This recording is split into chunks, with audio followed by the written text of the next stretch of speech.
In the name of the Father, and of the Son, and of the Holy Spirit. Okay, so since the children are out of here, I want to just tell you the reason I'm telling the story is because none of my family are actually in here right now. I don't think Rochelle's in here either, so I can get away with this. Because I have to confess to you, I have a really bad habit. You can check with Rochelle on that afterwards, and she'll probably say which one.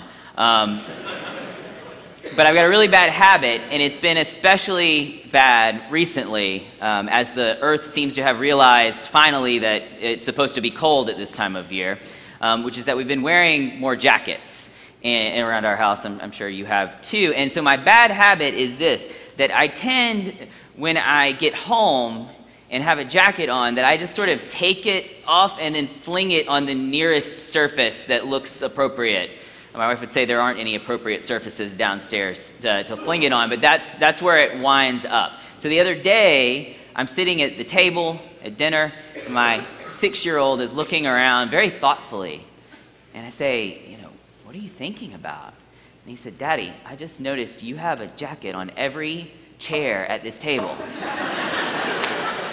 So I'm trying to take this message in and to stop that. All of that as a preface to the real story I want to tell, which is that the other day I get home and I take the coat that I was wearing off, kind of a longer flowing one, and I fling it, and the nearest surface is the couch. So it lands on the couch, and I don't think about it anymore. I'm sure other members of my family did, but I didn't think about it anymore. And we go about our evening. We get dinner ready, we get the kids to bed, and then I go downstairs and clean up our dishes, clean up for dinner. So it takes me a while, and things wrap up, and I start flicking all of the many lights off. And by the time I'm done flicking lights off, it is dark downstairs. And so I'm walking over toward the couch and toward the stairs, and I freeze because there is someone with a very long black cloak sitting on my couch. Of course, very quickly, I realized what was going on. This was not the ghost of Christmas past or a Dementor from Harry Potter that was sitting in my house. It was the jacket that I'd flung onto the couch just a few hours earlier. I may have screamed. I definitely screamed. It's a natural instinct when it's dark for our bodies to be hyper-aware about the possible dangers that could be lurking. And I don't just say this to excuse my scream, which was perfectly natural. I say this just to get to the fact that deep within humans, stretching all the way back to our ancient ancestors, is an embedded fear of the dark. I recently read about the history of artificial light, which I know sounds really boring. It was actually very fascinating.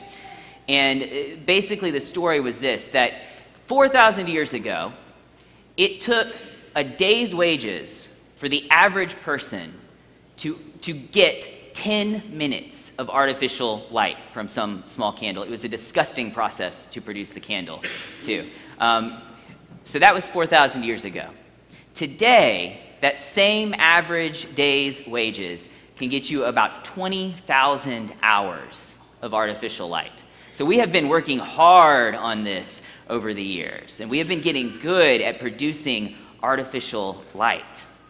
And I think that this has been mostly a good thing. I mean, it's made us safer, and it's helped us develop our society in other ways, but I say mostly a good thing.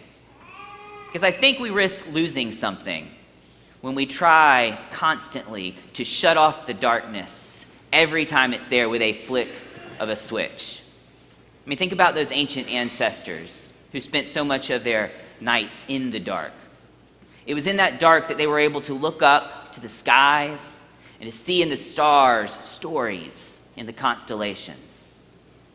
It was in that darkness that these ancient people were able to create and imagine and dream in a way that I don't think they would be if they had their skies flooded with artificial light the way that we do. For Christians, there's even more hope in the darkness. Over and over again in our tradition, we have seen people encounter God in the darkness. The prophet Isaiah writes this morning from a place of deep darkness. And we typically hear this reading in church right around Christmas time. And it's meant to sort of, jog us to think about Jesus. That's kind of what it's meant to do. But this is the words. Hear then, O house of David, the Lord himself will give you a sign. Look, the young woman is with child and shall bear a son and shall name him Emmanuel. That's meant to make us think about Jesus, which is good and appropriate. But that's not the original intent of what Isaiah was doing. Isaiah was a preacher. And this morning's reading he's giving a sermon to the king. The nation of Judah was under siege, and they are being attacked by multiple foreign invaders. And the king that he's preaching to, Ahaz, he's not really considered to be a very good king. He's kind of weak, and he's kind of ineffective. And Isaiah is being called on to advise him. And so this is a dark political moment in the life of Judah. It's a world where there are multiple mighty powers who are encroaching on this tiny nation of Judah. And in this darkness, the prophet dreams, and he says, it feels like all is lost, doesn't it? He says, but new life is to be found. A child will be born who will remind us that God is with us. And the powers of this day, these other nations at our doorstep, they don't get to say otherwise. So Isaiah is dealing with the darkness of these big world events. But let's zoom in a little bit to the life of Joseph, because he's dealing with a different kind of darkness, a darkness on a smaller scale. He's a simple carpenter, and he's starting to see kind of the shape that his life is taking. He's met a nice girl that he's going to marry. They're going to settle down, enjoy life. And into these best laid plans comes a different kind of darkness. She is with child, and he knows that it's not his. So what in the world is he supposed to do with that news? Now, it's not earth-shaking, large-scale event darkness like Isaiah is dealing with. It's the down-to-earth stuff of a personal life in total upheaval. And he knows what he needs to do. He'll treat her kindly, he'll keep it quiet, and he'll be done with her. But in his own personal darkness, he dreams. And in the dream, the angel declares to him, she will bear a son, and you are to name him Jesus, for he will save his people from their sins. In effect, the angel says, I know that this isn't how you pictured things going, Joseph, but hang in there, because God is going to act in ways that you could never imagine through this new life, through this baby that will be born of Mary. Isaiah is facing the terrifying reality of an unstable world of violence and intrigue, of terror, and dares to dream in the midst of it. Joseph faces a personal crisis that could have swallowed him whole, and he dares to dream in the midst of it. These men are able to dream because their faith at the end of the day isn't about their own hopes or their own expectations, but in a God who is ultimately in control. Isaiah can dream in the darkness because he believes that God is lighting a path of hope for Judah. Joseph can dream in the darkness because he trusts in a God who is bringing new life to all people. So what about us? What is the darkness that we find ourselves in? Without a doubt, you have some sense of the world being in a profoundly tumultuous state at the moment. If you click on a television set, or if you pull out a newspaper, you will be confronted with local and national and international stories that are heart-wrenching and fear-inducing. I was talking to my EFM class a couple of weeks ago about the fact that we sometimes think of Advent as this season that's just sort of a pre-Christmas thing, and it's basically the same. But Advent is really meant to be a very distinct kind of season with its own sets of themes. And one of the themes that is very important in Advent is the theme of longing. Longing for God to act and make things right. Longing for God's justice to come and prevail. And I'm not sure, this is what I told the AFM class, I am not sure that I have ever walked through an Advent where I have been so aware of that theme of deep longing. Whether we're talking about difficult personal situations we are going through, or those we love are going through, whether we're talking about tragedies in our community, natural disasters near and not so far from us, or the sadness and fear that we are experiencing as we see the images and hear the stories coming out of Syria right now. There is plenty of darkness to go around.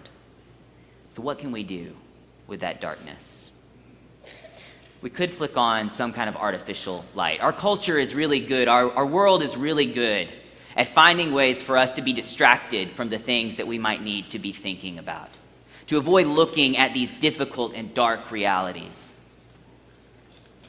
Or we can understand that the darkness is a place where God can call his people to dream.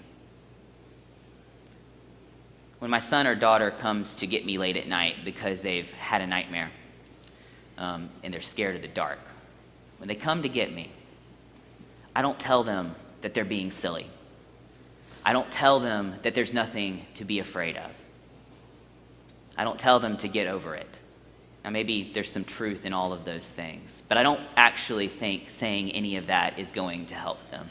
Instead, what I've found to be the most helpful thing that I can do, the most loving thing that I can do, is to tell them, to walk them back into their room. I don't just tell them to go back into their room. That would be kind of mean. Walk them back into their room, and I hand them some crayons and a blank piece of paper. And I ask them to draw me a story. I ask them to go back into that room, into the dark, and imagine, create, and dream. This is God's call to God's people in the darkness. Not to pretend that it's not there. Not to plug our ears and ignore it. Not to tell ourselves that we're being silly even to care. No, God calls us to see the darkness as real. To look at it. To spend some time there. But never to be undone by it. Because we remember that God has acted in the darkness before.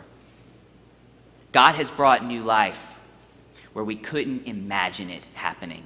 And he is able to do the same thing again. And so we dream in the darkness. Not because the darkness is less scary or because we figured out all the answers. No. We dream in the darkness because God is with us.